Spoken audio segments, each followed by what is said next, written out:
Prontinho, estamos gravando. Então, boa noite, né? Espero que tenham passado um final de semana aí tranquilo. Vamos dar início aqui. Hoje a gente vai falar sobre. A gente viu semana passada equações na forma integral, né? Equações básicas na forma integral e a aplicação delas para calcular a conservação da massa, do momento, de energia e uma aplicação específica que é chegar na equação de Bernoulli e utilizar a equação de Bernoulli, né? Espero que vocês tenham feito bastante exercício aí na sexta-feira. E no final de semana vocês tiveram um questionáriozinho com 25 questões para se divertir. E quem já olhou hoje o CIGA, eu coloquei o segundo questionário dessa segunda unidade, que é agora o assunto que a gente vai começar hoje, embora nesse segundo questionário também tenha a equação de Bernoulli. Portanto, já dá para ir fazendo algumas questões lá, certo? Mas com a aula de hoje e de amanhã, né? Porque hoje a gente não vai completar tudo desse assunto, já dá para resolver todo o questionário, certo? São 17 questões nesse questionário, totalizando 42 questões nessa segunda unidade, certo?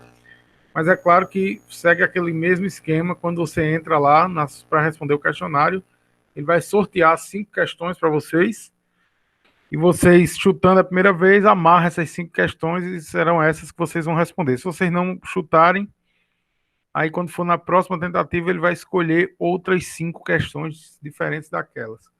Mas tentar fazer todas, porque aí você fica bem preparado para as avaliações, né?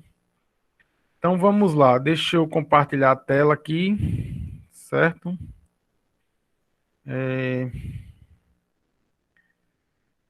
Então,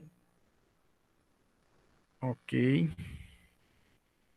Vocês já devem estar vendo aí, então vou passando os slides e falando aqui. E à medida que vocês forem tendo dúvida ou colocações, perguntas, vocês podem abrir o microfone aí e interromper que a gente tira as dúvidas na hora, tá?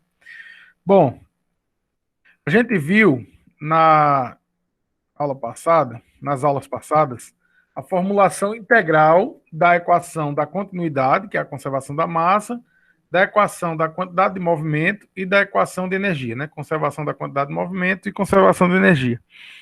A gente viu que para a equação de conservação da massa,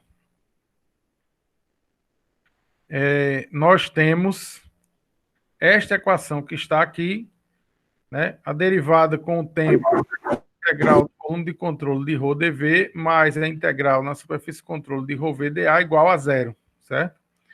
E aqui nós temos uma figura que mostra exatamente isso. Essa primeira parte da integral que varia com o tempo é a variação de volume ou variação de quantidade de material dentro do meu volume de controle. E a segunda integral está relacionada com os fluxos de entrada e saída do meu volume de controle, né?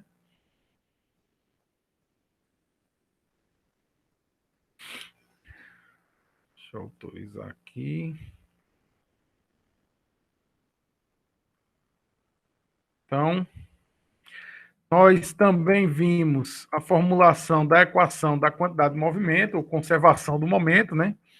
Onde as forças de campo relacionadas à gravidade, mais as forças superficiais, pressão e resistências existentes, é igual à derivada com o tempo da integral no volume de controle de V e ρdV, que é a taxa de variação da quantidade de momento linear dentro do conteúdo do volume de controle, e essa aqui, segunda integral, que é a taxa de variação através da superfície de controle, entradas e saídas.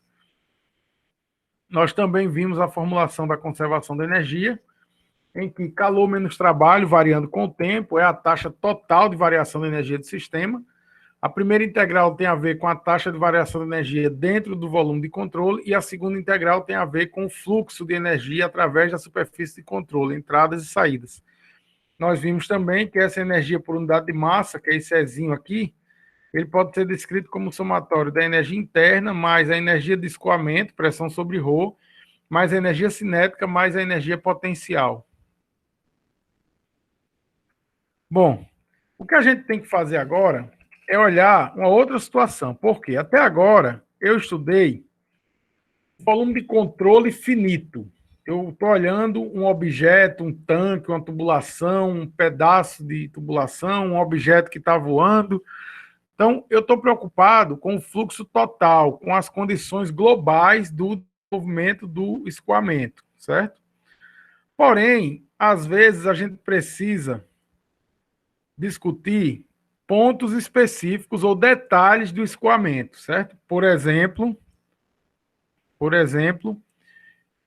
imagine esse aerofólio que a gente viu lá na figura anterior, só mostrado. Aqui eu tenho o seguinte, ó, os fluxos mais distantes do aerofólio, eles seguem linhas de corrente padrão. Então, elas podem ser descritas, porque eu estou estudando ali o global, pode ser descrita de forma integral. Mas se eu quiser saber o que acontece nas regiões de vórtice, de redemoinhos, essas regiões mais complicadas, eu preciso fazer um estudo mais detalhado. Eu preciso saber o que realmente acontece com aquele fluido, aquela partícula fluida naquele ponto, e não com a quantidade de material total que está passando. Então, nesse caso, eu preciso olhar com uma visão diferencial, infinitesimal, certo? Então, nessa ideia, qual é a lógica de usar a análise diferencial? É quando eu quero estudar variações ou fenômenos de interesse através de campos de temperatura, pressão, velocidade, densidade, tensões, etc. Certo? Então, eu quero saber o que está acontecendo naquele local específico. Por exemplo, na asa de um avião, no leme, né, de um navio, ou no aerofólio de um veículo de alta velocidade e assim por diante, certo?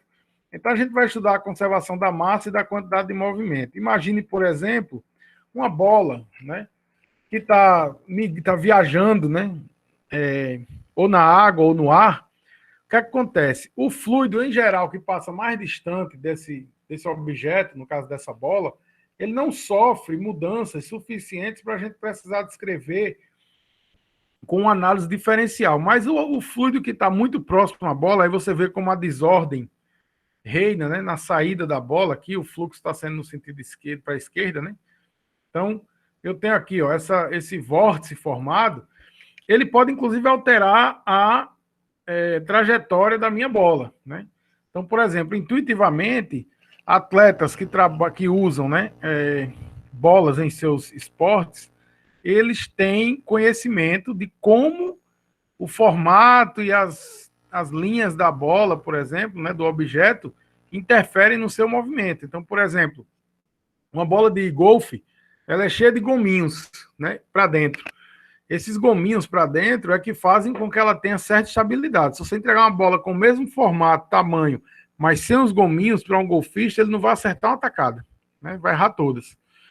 Assim como se você entregar para um jogador de futebol americano uma bola, mesmo com aquele formato, mas sem aquelas linhas, ele também não vai conseguir fazer o arremesso da forma correta. E assim por diante, certo?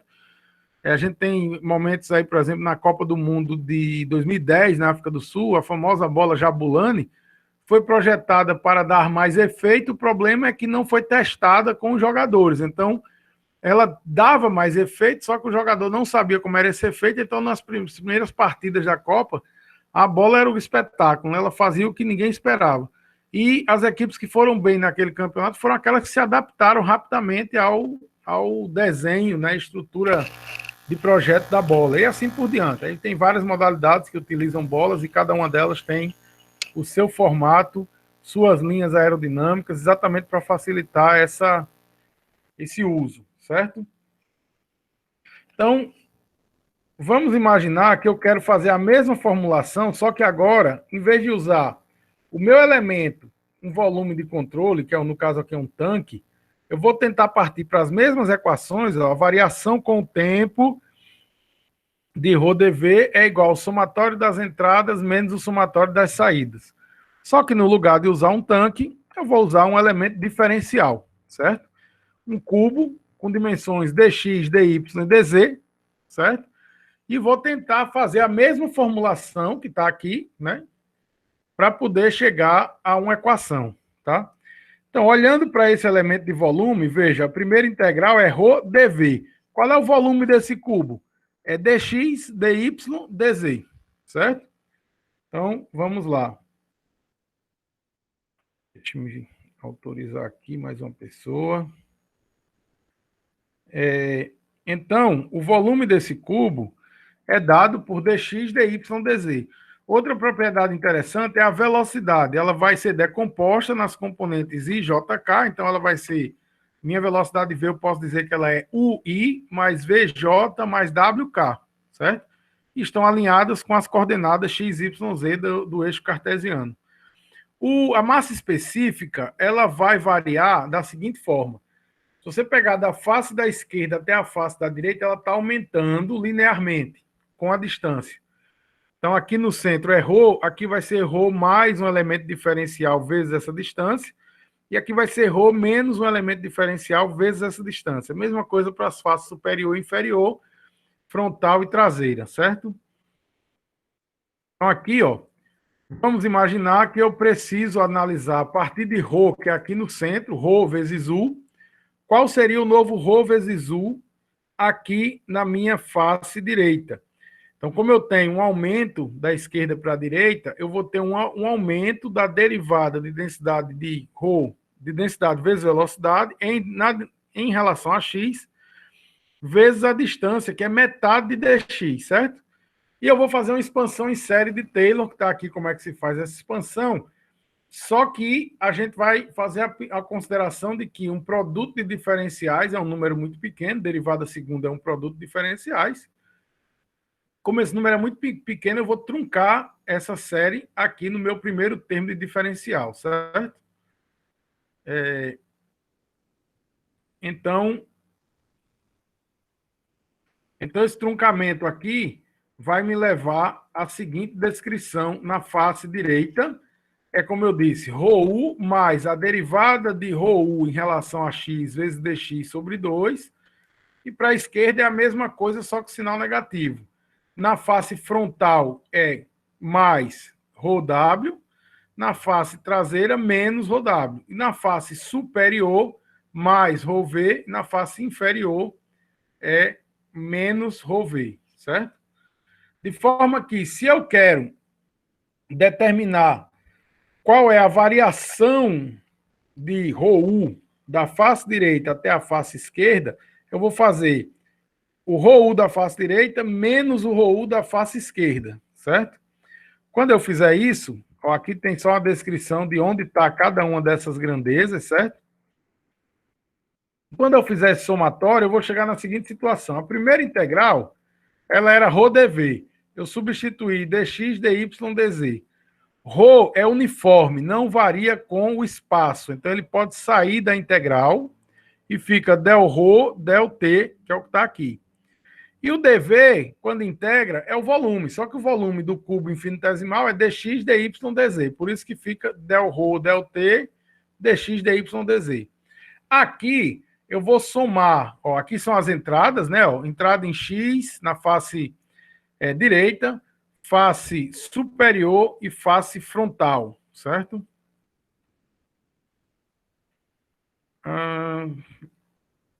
Cadê aqui? Face direita, face superior e face frontal, menos face esquerda, face inferior e face traseira, certo? Veja, quando eu somar esse termo aqui com esse, lembrando que tem um sinal de menos aqui, geral para todo mundo, vai ficar ρu menos ρu, cancela, e aí eu vou ter del ρ, u, del x, dx sobre 2, mais, porque menos com menos, a mesma coisa. Então vai sumir esse 2 aqui, que a mãozinha está em cima, né? Então vai ficar del ρ de u, del x, dx, que multiplica dy, dz. Mesma coisa aqui, vai ficar del ρ v, del y, dx, dy, dz. E del ρ w, del z, dz, dx, dy, certo? Então, minha equação vai ficar... Minha equação da continuidade, ou seja, da conservação da massa na forma diferencial, vai ficar da seguinte forma. Primeira integral é esse pequeno termo aqui. Ó. Primeira integral é esse termo aqui.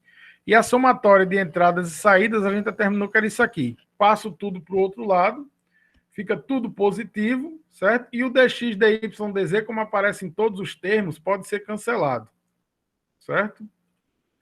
Então fica del ρ del T, mais del Rho U, del X, mais del Rho V, del Y, mais del Rho W, del Z, igual a zero.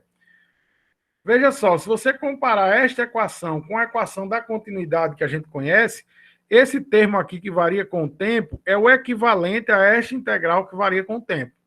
E este termo aqui corresponde à segunda integral de Rho VDA, ou seja, somatório das entradas, somatório das saídas. Isso é a equação da continuidade em coordenadas cartesianas.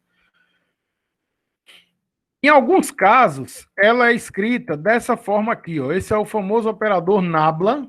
O operador nabla é uma derivada com relação a x na direção y, mais uma derivada com relação a y na direção j, mais uma derivada com relação a k na direção z. Se você olhar, u é a velocidade na direção x, então apareceria aqui. V é a velocidade na direção y, apareceria aqui. E W, a velocidade na direção Z, apareceria aqui. Então, del Rho U, del X, mais del Rho V, del Y, mais del Rho W, que faltou aqui, del Z, é igual a nabla Rho V, certo? É só um operador matemático. Então, a equação da conservação da massa também vai aparecer escrita dessa forma aqui para vocês, com o operador nabla. Em alguns casos especiais, que é, por exemplo, quando o escoamento é incompressível. O que acontece com essa equação quando o escoamento é incompressível? Se o escoamento é incompressível, a densidade é constante. Portanto, se a densidade é constante, ela não varia com o tempo. Esse primeiro termo vai sumir. E como a densidade é constante, ele sai de todos esses produtos de derivada aqui e fica em evidência passando dividindo por zero. Então, vai sumir tudo que tem ρ aqui e minha equação vai resultar em del U, del X, mais del V, del Y, mais del W, del Z, ou seja, nabla de V. Isso é igual a zero, certo? Essa, inclusive, é uma forma de verificar se o escoamento é incompressível, né? Então, se você tem o campo de velocidade, as componentes U, V e W, você pode verificar se ele é incompressível fazendo essa substituição. Deriva U com relação a X, deriva V com relação a Y, deriva W com relação a Z, substitui e vê se essa soma dá zero. Se der zero, significa que o meu escoamento é incompressível. Em alguns casos também o escoamento é permanente. O que acontece no escoamento permanente? Rho não varia apenas com o tempo. Então esse primeiro termo aqui vai sumir e minha equação vai ficar reduzida a del Rho U, del Rho V, del Rho W, tudo derivado com relação às suas respectivas coordenadas x, y, z. Ou seja, o nabla de Rho V e não só o de V agora, que é igual a zero. A diferença entre incompressível e permanente é isso. No incompressível, todos os Rho's somem. No permanente, o Rho apenas que varia com o tempo é que deixa de existir, certo? Ora, eu posso precisar resolver em coordenadas cilíndricas. Por quê? Porque o movimento de fluidos, em geral, é feito por tubulações, que são cilindros, né? Então, a mesma coisa a gente vai fazer, só que agora no lugar x, no lugar de x, y, z, eu vou fazer a transformação que a gente já conhece para coordenadas cilíndricas, e eu vou trabalhar com R, θ e Z. De forma que o meu vetor velocidade agora, ele tem a seguinte equação. O vetorzinho direção R, E, vezes VR, mais o vetorzinho direção θ, vezes Vθ, mais o vetor direção Z, que é o K, vezes VZ, certo? Fazendo esta substituição naquele mesmo elemento diferencial, só que agora na forma de um cilindro, certo? Eu vou ter os cuidados de verificar os sinais, né, que vão ser cancelados, certo? E vou chegar, hoje eu vou pular, porque isso é só matemática, e vou chegar nesta equação aqui, ó. Em coordenadas cilíndricas, a equação é descrita dessa forma. Na primeira linha, tudo multiplicado por R, né? E depois você pode escrever tudo dividido por R também, né? E você vai chegar nessa equação aí, certo? Em coordenadas cilíndricas, esse é o formato. O escoamento incompressível se dá quando ρ pode sair de todas as integrais. Então, veja só, todas as derivadas. A primeira derivada, o ρ sai. A segunda, o ρ sai. A terceira, o ρ sai. E esse último termo aqui, ele é zero, porque a densidade não varia com o tempo.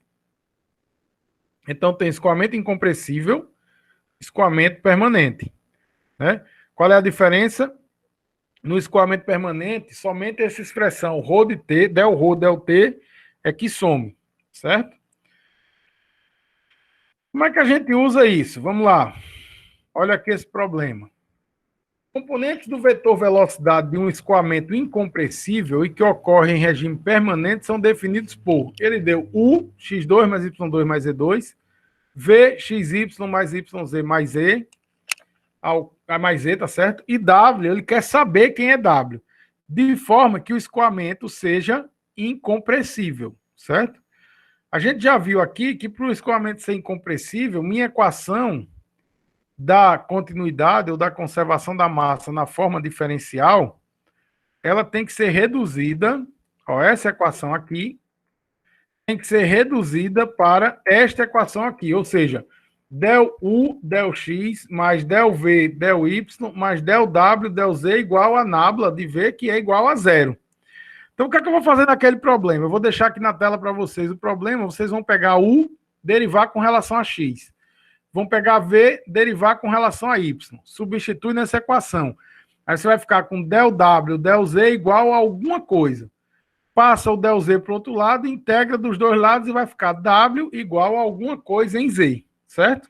Basicamente é isso. Então, vou colocar na tela aqui para vocês. Deixa eu ver que mais alguém está entrando.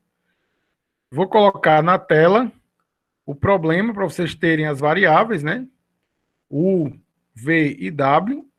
E vocês vão tentar aí agora fazer esse problema. Derivada de U com relação a X, mais derivada de V com relação a Y, mais derivada de W com relação a Z é igual a zero. Eu quero saber quanto vale W. Façam aí, 2 minutinhos.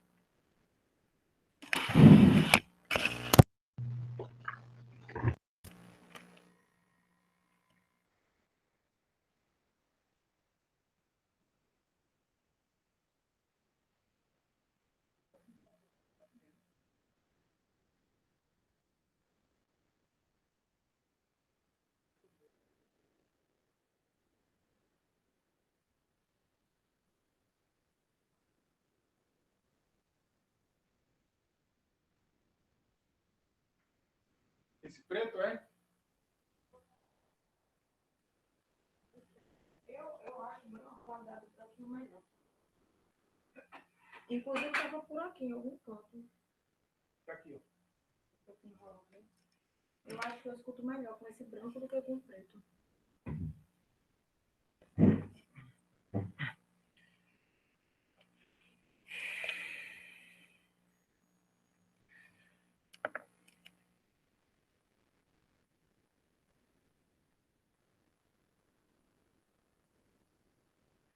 Deixar aqui para vocês.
Deixa eu ver, ninguém escreveu nada ainda.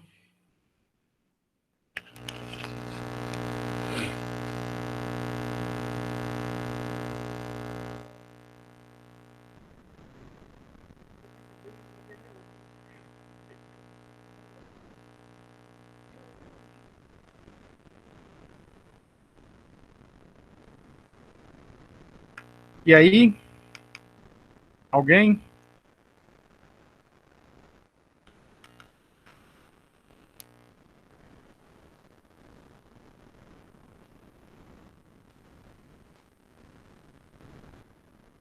Quanto é que dá a derivada de U com relação a X?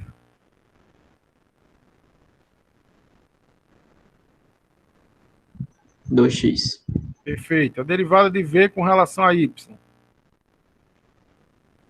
X mais Z. X mais E. Agora eu vou pegar isso, vou trazer para cá, ó. Minha equação da conservação da massa é essa aqui. Minha equação da conservação da massa é essa aqui, só que como o escoamento tem que ser incompressível, as densidades vão sumir. O primeiro termo, porque a densidade não varia com o tempo, e os outros, porque a densidade é constante, sai das derivadas e passa dividindo zero. Então, minha equação, no caso dessa questão, será du dx mais dv dy mais dw dz igual a zero, certo? Como a gente acabou de ver, a derivada de u com relação a x é 2x, e a derivada de v com relação a y é x mais e. Então, só fiz substituir esses valores aqui, ó, 2x mais x mais e, mais del w, del z, certo? Passo, esse aqui é 3x mais e, né? Passo para o outro lado. E aí depois eu só separo as variáveis. dz vem para cá e dy fica desse lado. Integrando y, dw. Integral de dw é w.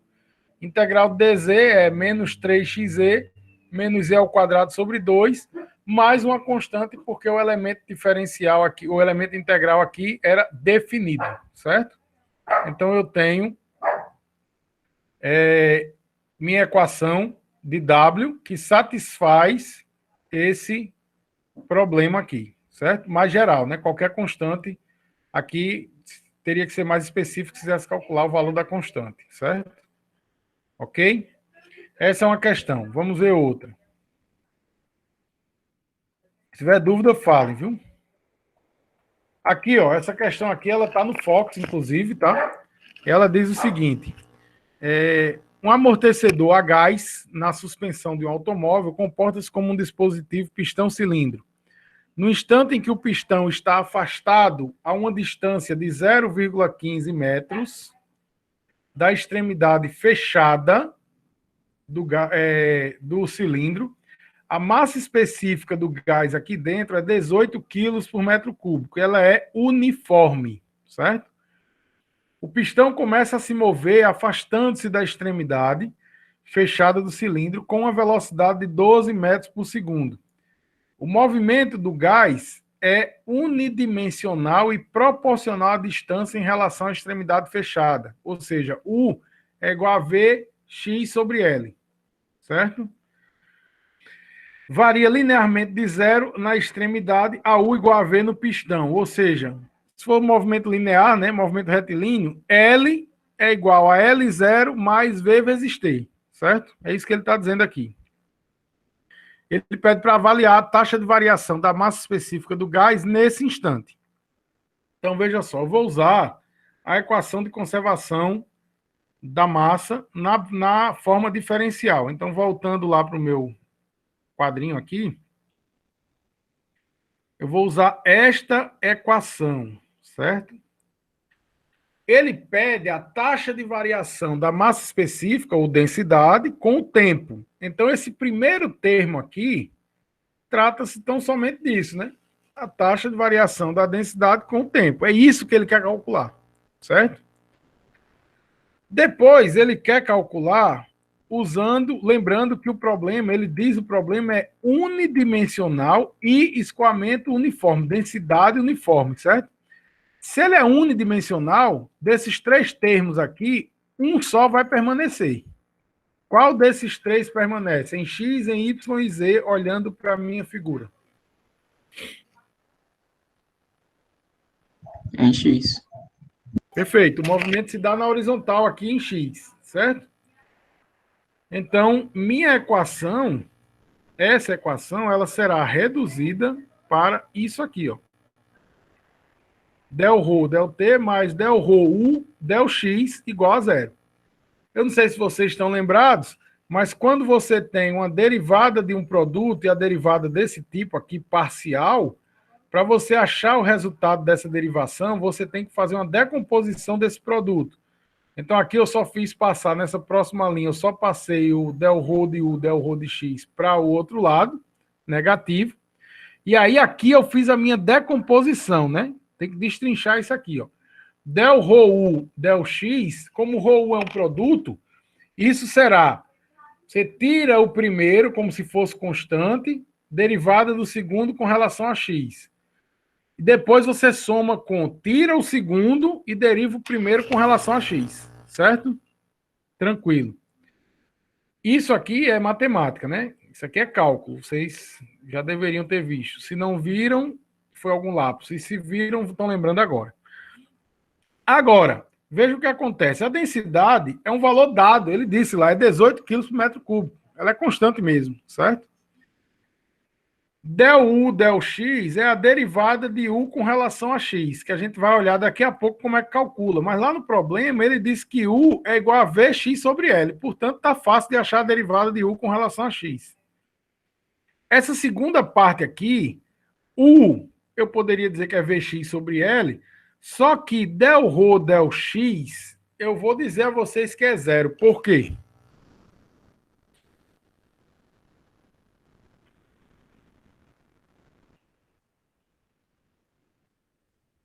Leiam o problema para ver se vocês conseguem identificar por que é que derivada de ρ com relação a x é zero.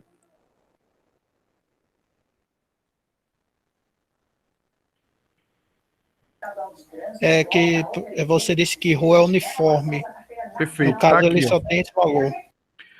Ele não varia com o espaço, né? Ele vai variar com o tempo, mas como o tempo também está fixo nesse momento, nesse instante t igual a zero, a densidade não será diferente de nenhum outro valor. Então, ela é uniforme, portanto, ela se processa como constante na minha equação. Então, aqui, nesse ponto, como eu derivo um valor uniforme que não varia com x, isso aqui é igual a zero, certo?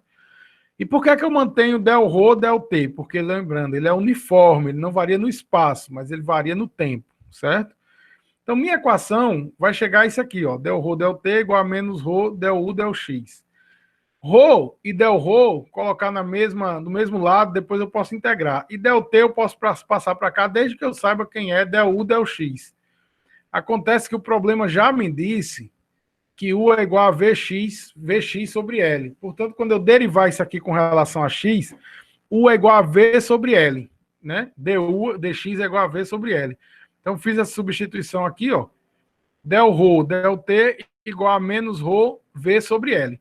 E a gente também viu no problema que essa variação se dava linearmente, ou seja, L igual a L0 mais VT. Por que é que eu preciso disso?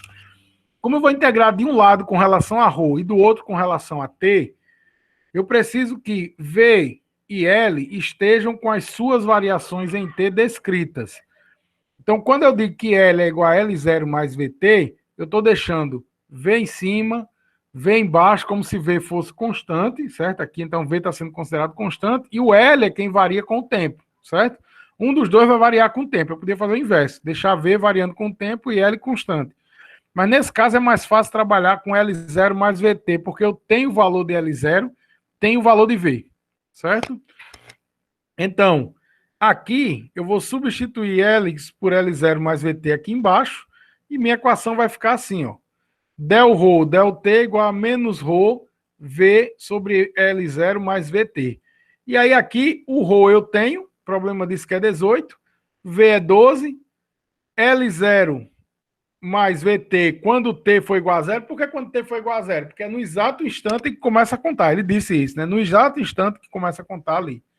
Então, L0 é 0,15. Substituindo esses valores, vai dar menos 1.440 quilogramas por metro cúbico segundo. Ou seja, uma redução de 1.440 quilos por metro cúbico por segundo da densidade do meu gás, certo?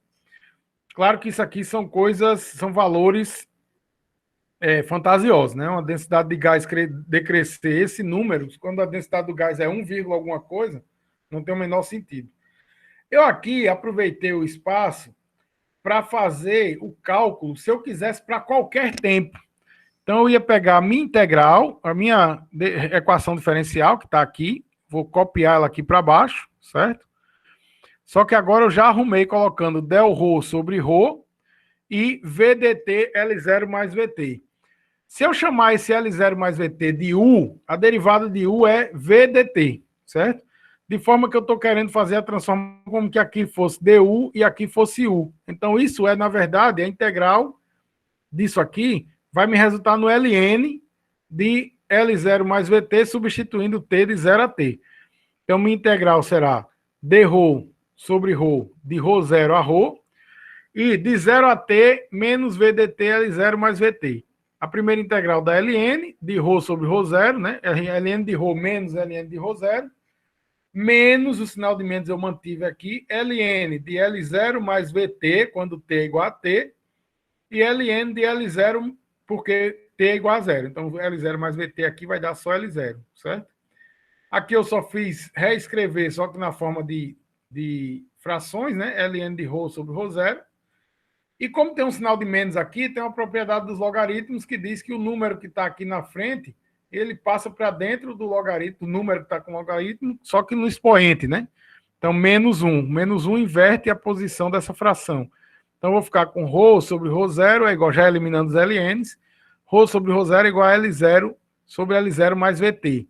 Vamos ver se essa equação está correta. É só fazer o seguinte. Quando T é igual a 0, L0 sobre L0 dá 1, então densidade é a densidade inicial. Perfeito. Quando T é infinito, esse número aqui, ó, vai dar infinito.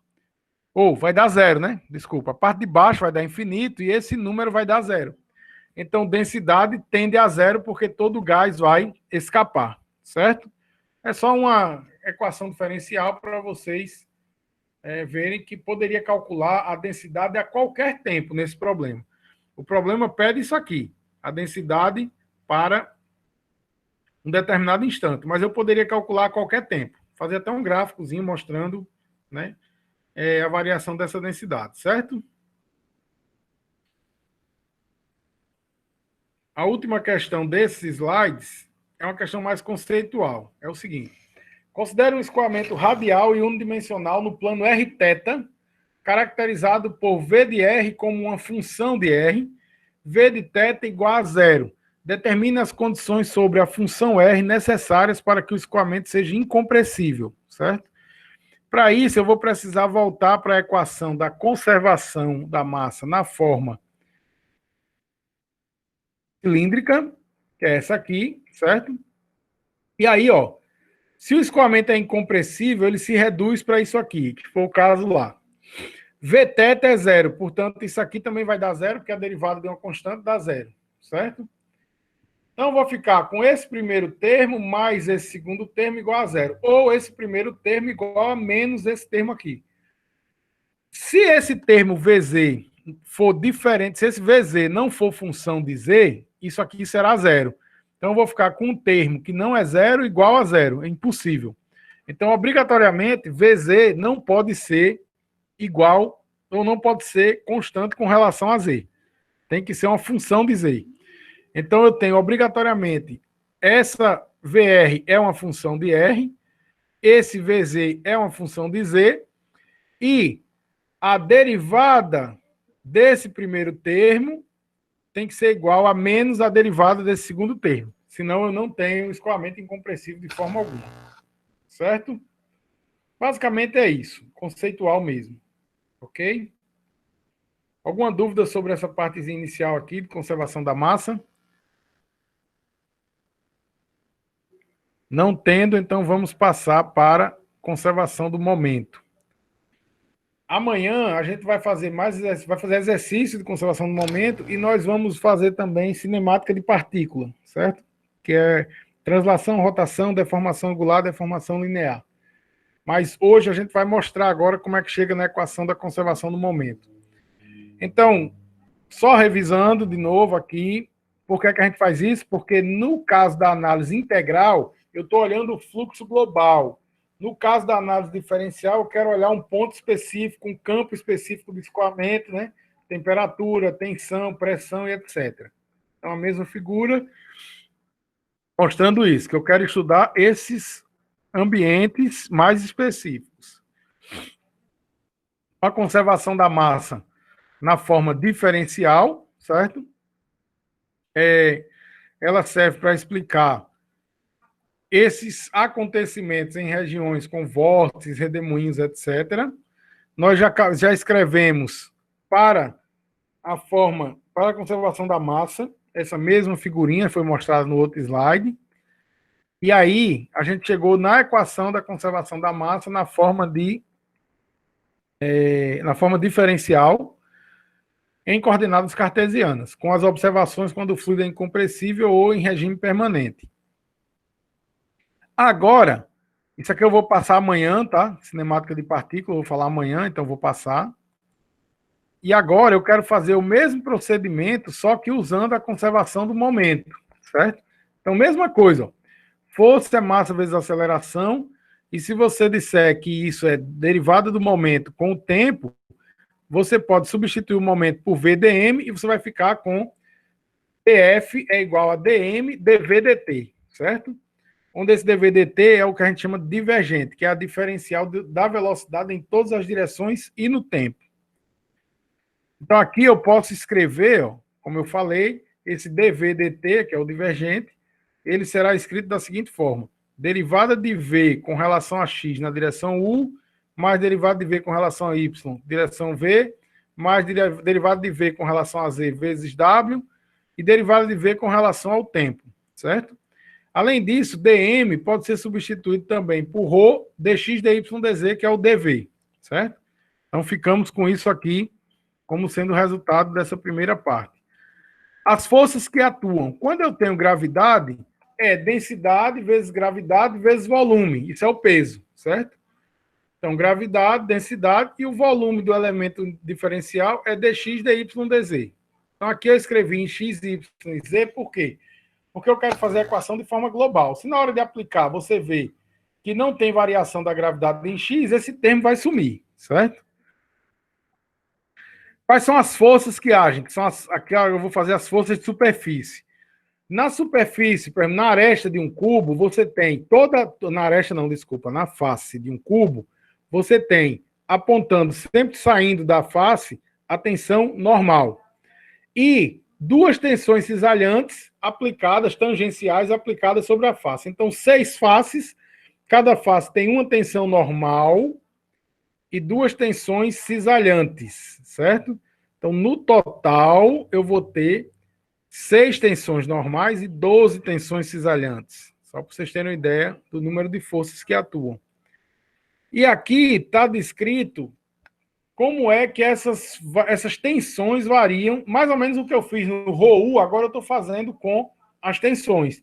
Então, a tensão de cisalhamento YX, ela aumenta diferencialmente na direção Y, pela metade da distância. A tensão normal, que atua nessa face, ela é a soma dessa tensão lá no centro, mais a derivada com x sobre 2. Ou seja, é o mesmo procedimento, certo? Não vou ficar repetindo del aqui para vocês. De forma que só na direção x eu tenho isso aqui, ó. A tensão normal, né? Menos a tensão normal, por exemplo, na face x é na direita. E a tensão normal na face x é lá na esquerda. Então, a tensão normal menos a tensão normal na esquerda. A tensão cisalhante na face direita, menos uma tensão cisalhante na face direita, na mesma direção. A outra tensão cisalhante, menos a outra tensão cisalhante na face esquerda. Mesma coisa eu vou fazer para os outros, mas de forma que quando subtrair aqui, né, tal cancela com tal, delta com delta. Então, vou resultar aqui, derivada da tensão normal com relação a x e das tensões cisalhantes com relação a y e com relação a z, dx, dy, dz. Aplicando isso para todas as direções, x, y, z, eu vou chegar na seguinte descrição. Forças de campo, que é a gravidade. A gente já viu lá em cima que é gravidade, densidade, dx, dy, dz.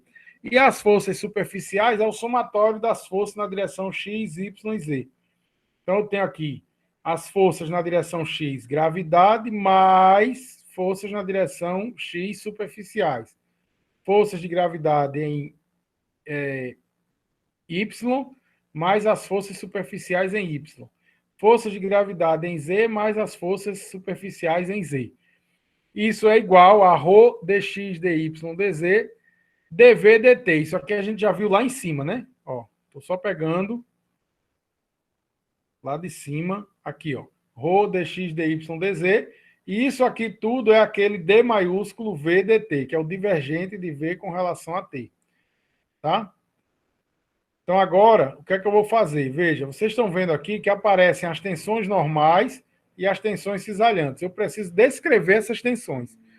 A gente aprendeu que para... Sim, aquele cancela o dx dy dz, né? Tinha esquecido de fazer esse cancelamento, porque ele aparece em todos os termos. E eu chego nessa equação aqui. Só que esta equação ainda está escrita com tensões de cisalhamento e tensões normais. Lá na primeira unidade, a gente aprendeu que... Deixa eu passar aqui, né, que é a aplicação das equações de Navier-Stokes. A gente aprendeu o quê? Que a tensão de cisalhamento ela é μ du dy, porque aqui eu considerei um processo unidimensional.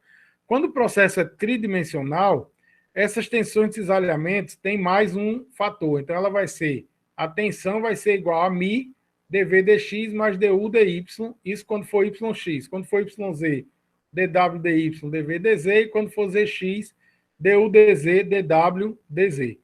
Não é difícil de saber quem é quem aqui. Ó. Aqui aparece y e x, então a derivada da componente em y, v, com relação a x, e a derivada da componente em x, u, com relação a y. Aqui aparece y e z, a derivada do componente de z em y, a derivada do componente de y em z. E aqui zx, derivada do componente x em z, e a derivada do componente z... Aqui está errado, viu? Que é dx. Que não são dois dz's, não. Aqui é dx, dw dx, certo? Está trocado aqui. Então, essa equação, ela mostra que eu vou pegar uma tensão dessa aqui e substituir nesta equação aqui, ó. Fazer a derivada dela com relação a y e substituir. A derivada de tal de z, x com relação a z e substituir, né? Dá um pouquinho de trabalho. No mestrado eu tive que fazer uma das provas da disciplina de fenômeno de transporte, que é isso aqui, foi fazer o desenvolvimento dessa equação. Dá umas 14 páginas na minha letra, né? Então, é um pouquinho de trabalho, mas quem depois tiver sem ter o que fazer aí, tiver com raiva da vida, pode tentar.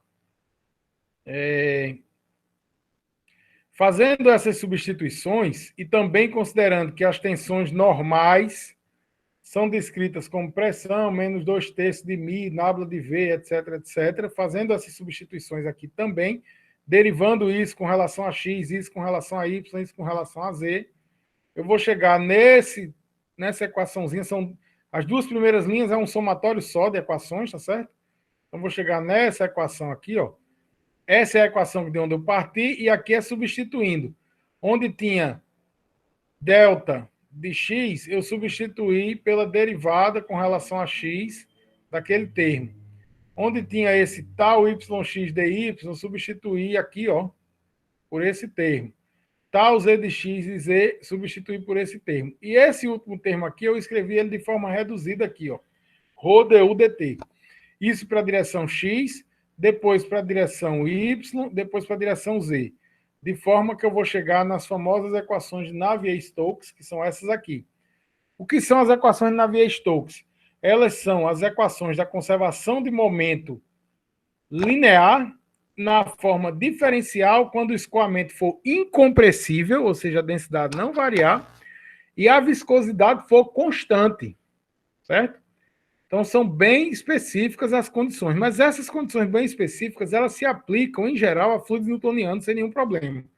Por quê? Para fluidos newtonianos, a densidade geralmente é invariável, né? Ela é constante, e a viscosidade também não varia, também é constante, certo? Olhando para essa equação, ó, dá para a gente identificar aqui algumas coisas. Rho del U del T. Isso aqui é o equivalente àquela integral que variava com o tempo na forma integral.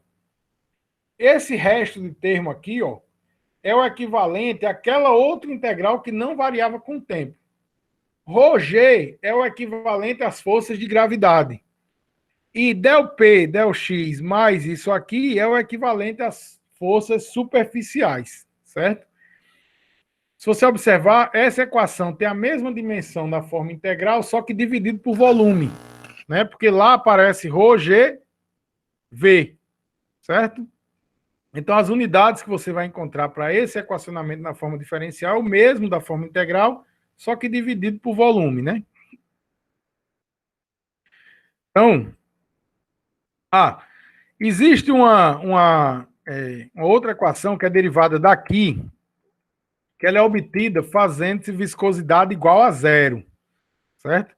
Mas a viscosidade pode ser zero? É uma consideração possível. Ela é aplicada, óbvio, no espaço, por exemplo, no vácuo, que aí realmente a viscosidade é zero. Na Terra, essa aplicação ela já está contida de um erro, porque todo fluido tem alguma viscosidade, né? Tem algum atrito associado a ele.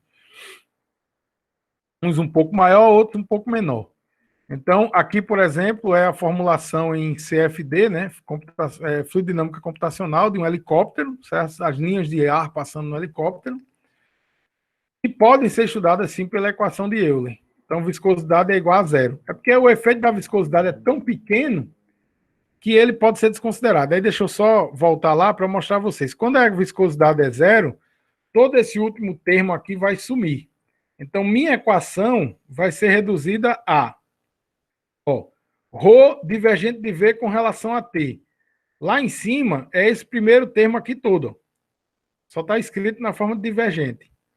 Aí, e depois, ρg menos o gradiente de P. Ora, ρg menos o gradiente de P. E a viscosidade, como eu disse, é zero, portanto, todo esse termo vai sumir, certo? Então, essa é a equação de Euler. Ela é a aplicação da equação de Navier-Stokes para um escoamento incompressível com velocidade constante e igual a zero. Viscosidade, desculpa. Constante e igual a zero, certo? A equação de Euler, descrita de forma mais completa, né?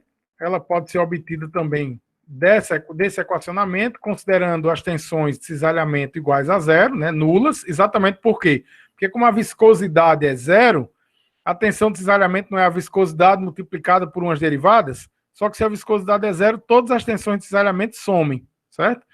E a derivada da tensão normal com X, ela pode ser descrita como a derivada da pressão com X, certo? Que a tensão normal é basicamente a pressão. Então, minha equação vai ser descrita também, só que agora está trocado só o lado aqui, né? ρg menos o gradiente de pressão é igual a ρ du dt mais tal. Certo? Basicamente isso. Para todas as direções, x, y e z. Aqui é só a forma expandida da equação. E aí, amanhã, a gente vai resolver exercícios com escoamento incompressível e viscosidade constante, usando Navier-Stokes, basicamente, certo? Nós vamos resolver exercícios usando Navier-Stokes, e aí, na prova, com certeza, vai ter um assunto desses, né? Nessa parte de análise diferencial tem pelo menos uma questão na prova, certo? E aí pode ser conservação da massa, pode ser conservação do momento, ou pode ser cinemática de partícula que a gente vai ver amanhã, tá? E amanhã nós vamos fazer exercício também de conservação do momento. Aí eu digo a vocês, isso aqui é que nem sorteio de juiz para Campeonato Brasileiro. Com certeza a questão vai ser de Navier-Stokes. Ela pode também ter conservação de massa e também ter cinemática de partícula, mas com certeza Navier-Stokes. Por que eu estou dizendo isso? Tentem entrar no horário amanhã para a gente poder fazer os exercícios e vocês ficarem tranquilos. Não é que seja mais difícil, mas se vocês olharem a equação, vocês viram que lá tem momentos em que aparece uma derivada segunda com relação a x, a y, a z. Quase sempre, uma equação de Navier-Stokes, para ser resolvida, vai resultar uma equação diferencial de segunda ordem, certo? Não é que seja uma equação diferencial complexa, mas é uma equação diferencial. Sempre tem que se ter cuidado nas integrações, elas vão ter limites, tá? Então, é preciso fazer com calma, é preciso que se exercitem bem. E, principalmente, uma equação daquele tamanho, você tem que saber o que vai ser cancelado e por que vai ser cancelado, ok? Alguma dúvida, gente? Alguma observação, alguma colocação?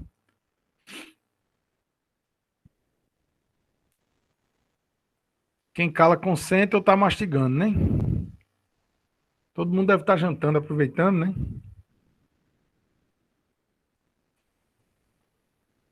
Bom, então eu vou encerrar a gravação. Chorando, é? Não, Yuri, não se preocupe. Vocês vão ver a aplicação disso amanhã. E é como eu disse, é só ficar atento e vocês vão exercitar. Vocês vão ter a oportunidade de exercitar até o dia da prova. Então vocês vão ficar mais tranquilos. Realmente, no primeiro impacto, isso aqui dá para assustar um pouco. Mas não se preocupe, porque vocês vão conseguir fazer esses exercícios na tranquilidade, né? Assistindo série e tudo mais. Ok? Então, gente, boa noite. Tenham uma boa semana. Semana assim, bem abençoada, com bastante descanso, também com muita produção, né? E fiquem bem, tá certo? Muito bem, Luiz. Vai dar certo. Valeu, gente. Até mais. Vou encerrar aqui a gravação.